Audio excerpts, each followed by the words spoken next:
Hello, I'm Jerry Ganfield with the Steele County Historical Society. This past year, Little Theatre of Owatonna celebrated its 50th anniversary, and it is a vital part of our entertainment and culture in Steele County.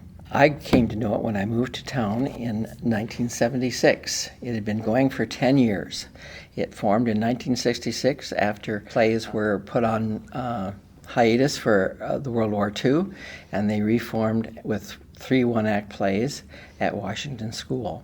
When LTO formed, their first production was 3 Men on a Horse. When I came to town, it was 3 performances in one weekend, and after 6 weeks of rehearsal, it seemed like, is that all there is? So an effort was made to expand its audience, and it also sought season ticket holders. They had campaigns very dedicated to going out and selling season tickets so they could raise the funds necessary for the royalties that had to be paid up front, sometimes a year in advance. They have been able to do that.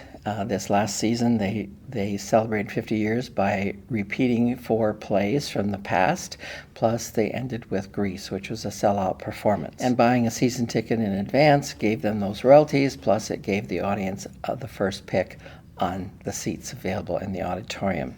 Little Theatre first had their productions in the auditorium at the state school. They rented space there. They had to rehearse off premises, and then they had 2 weeks to put on the performance and stage the show.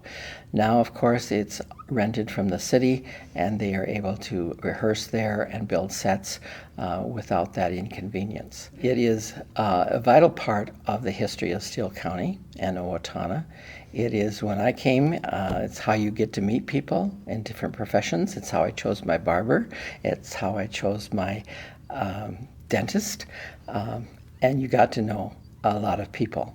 And you have a lot of variety of choice of productions.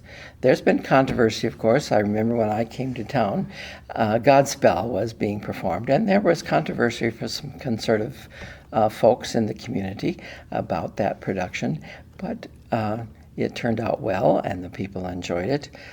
This next season, they have How I Became a Pirate, The Little Mermaid and the Prince in October, followed by Prelude to a Kiss, Much Ado About Nothing by Shakespeare, and of course, Funny Girl, which is the story of Fanny Bryce. And Little Theatre is a vital part of this area's culture and entertainment, and we owe a lot to them for providing that professional level entertainment for this community. It's all part of preserving and sharing today's history for tomorrow.